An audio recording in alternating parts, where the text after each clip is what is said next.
Hello. അതെ, നമ്മളെല്ലാവരും കൂടി കോർഫിക്കൻ വഴി ജബൽ ജെയ്സ് മൗണ്ടൈൻസിൽ പോയ കുറച്ച് വിശേഷങ്ങളാണ് കേട്ടോ ഇന്ന്. UAE തന്നെ ഹയസ്റ്റ് പീക്ക് എന്നാണ് ജബൽ ജെയ്സിനെ അറിയപ്പെടുന്നത്. നമ്മുടെ ഫ്രണ്ട്സിൻ്റെ ഇടയിൽ തന്നെ വണ്ടികളോട് അത്രയും ക്രേസുള്ള ആളാണ് കേട്ടോ ഇവൻ. അതുകൊണ്ട് തന്നെ നമ്മളെ പാസ് ചെയ്ത് പോകുന്ന വണ്ടികളുടെ പ്രത്യേകതയൊക്കെ പറഞ്ഞ ആൾ വണ്ടി അടിക്കുകയാണ്. നമ്മൾ നേരെ പോയത് കോർഫക്കാനിലൊരു ബീച്ചിലേക്കാണ് കേട്ടോ. ബീച്ചിൻ്റെ പ്രോപ്പർ നെയിം ഞാൻ മറന്നുപോയി. ബട്ട് അത്രയും മനോഹരമായ ബീച്ചായിരുന്നു. അതിൻ്റെ നടുക്ക് ഒരു ഐലൻഡ് പോലത്തെ സ്ഥലമുണ്ട്. നമുക്ക് ബോട്ട് സർവീസിൽ അങ്ങോട്ട് പോകാൻ പറ്റും. ഇതൊക്കെ ആ ഐലൻഡിലുള്ള കാഴ്ചകളാണ് കേട്ടോ. അത്രയും ക്ലിയർ ആയിട്ട് കിടക്കുന്ന വെള്ളവും നമുക്ക് ഭയങ്കര രസമായിട്ട് കാണാൻ പറ്റും താഴത്തെ ആ ഒരു ലെയറൊക്കെ. പിന്നെ നമ്മൾ ജെറ്റ് സ്കീ ട്രൈ ചെയ്ത് കേട്ടോ. ഇതെൻ്റെ ഫസ്റ്റ് എക്സ്പീരിയൻസ് ആയിരുന്നു ജെറ്റ് സ്കീ ട്രൈ ചെയ്യുന്നത്. അമ്മേ, അത് ഒന്ന് ട്രൈ ചെയ്യേണ്ട എക്സ്പീരിയൻസ് തന്നെയാണ് കേട്ടോ. നിങ്ങൾക്ക് എപ്പോഴെങ്കിലുമൊക്കെ ഒരു ചാൻസ് കിട്ടുകയാണെങ്കിൽ തീർച്ചയായിട്ടും ട്രൈ ചെയ്യണം. ആദ്യം ഭയങ്കര പേടിയായിരുന്നു, ബട്ട് അത് ഭയങ്കര ഒരു മെമ്മറബിൾ എക്സ്പീരിയൻസ് ആയിരുന്നു. പിന്നെ അവിടുന്ന് നേരെ നമ്മൾ ജബൽ ജെയ്സിലേക്കാണ് വിട്ടത്. നല്ല യാത്രയുണ്ടായിരുന്നു.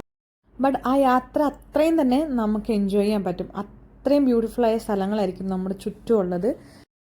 എല്ലാവരും കൂടി എൻജോയ് ചെയ്ത് പോകുന്നൊരു യാത്ര അതെത്ര ബ്യൂട്ടിഫുൾ ആണല്ലേ. പ്രത്യേകിച്ച് നമ്മുടെ ഫ്രണ്ട്സ് എല്ലാവരുമായിട്ട് പോകുമ്പോൾ.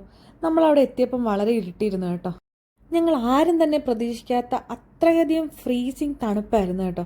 ബട്ട് എന്നാലും നമ്മളെല്ലാവരും കൂടി ഒരുമിച്ചിരുന്ന് വർത്തമാനമൊക്കെ പറഞ്ഞ് എന്ത് രസമായിട്ടായിരുന്നു കേട്ടോ ആ രാത്രി നമ്മൾ എൻജോയ് ചെയ്തത്. ഒന്ന് മയങ്ങി എണീറ്റപ്പോഴേക്കും രാവിലെയായി. ശരിക്കും പറഞ്ഞാൽ രാവിലെയാണ് കേട്ടോ നമ്മൾ എത്തിയ സ്ഥലത്തിന് എത്രമാത്രം ഭംഗിയുണ്ട്, എന്താണ് അവിടുത്തെ വ്യൂ എന്ന് ശരിക്കും മനസ്സിലായത്. അങ്ങനെ നമ്മൾ സൺറൈസൊക്കെ കണ്ട് തിരിച്ചിറങ്ങുമ്പോൾ ഉള്ള കാഴ്ച അയ്യോ, അതെനിക്ക് എക്സ്പ്ലെയിൻ ചെയ്യാൻ അറിയില്ല കേട്ടോ. ബിക്കോസ് ഈ മലനിരകളുടെ ഇടയിലൂടെയുള്ള സൂര്യൻ്റെ ആ ഒരു പിക്ചർ പെർഫെക്റ്റ് ആയിട്ടുള്ളൊരു ഫ്രെയിമും നമുക്ക് ഓരോ മൗണ്ടൈൻസും ഇങ്ങനെ സെപ്പറേറ്റ് ലെയർ പോലെ കാണാൻ പറ്റും. എനിക്കറിയില്ല കേട്ടോ അതെങ്ങനെ എക്സ്പ്ലെയിൻ ചെയ്യണമെന്ന്. അത്രയും ബ്യൂട്ടിഫുൾ ആയിരുന്നു. നമ്മൾ എങ്ങോട്ട് നോക്കിയാലും ഇതേപോലെ ബ്യൂട്ടിഫുൾ ആയിട്ടുള്ള ഫ്രെയിംസ് മാത്രം. അതിൻ്റെ നടുക്കൂടെ ഒരു യാത്ര, അതും ഏർലി മോർണിംഗിലുള്ളൊരു ട്രാവല്, അത് ഒരു വേറൊരു എക്സ്പീരിയൻസ് തന്നെയല്ലേ. നമ്മളുടെ പ്രിയപ്പെട്ട ഫ്രണ്ട്സിൻ്റെ ഒപ്പമുള്ള യാത്ര അതല്ലേലും ഒരു വൈബാണല്ലേ. അപ്പം ഞങ്ങളുടെ ബ്യൂട്ടിഫുൾ ആയിട്ടുള്ള ദിവസത്തിൻ്റെ ഒരു എൻഡിങ് ആയിരുന്നു. നമുക്കിനിയും വിശേഷങ്ങളായി കാണാം കേട്ടോ. അതുവരയ്ക്കും ബൈ ബൈ.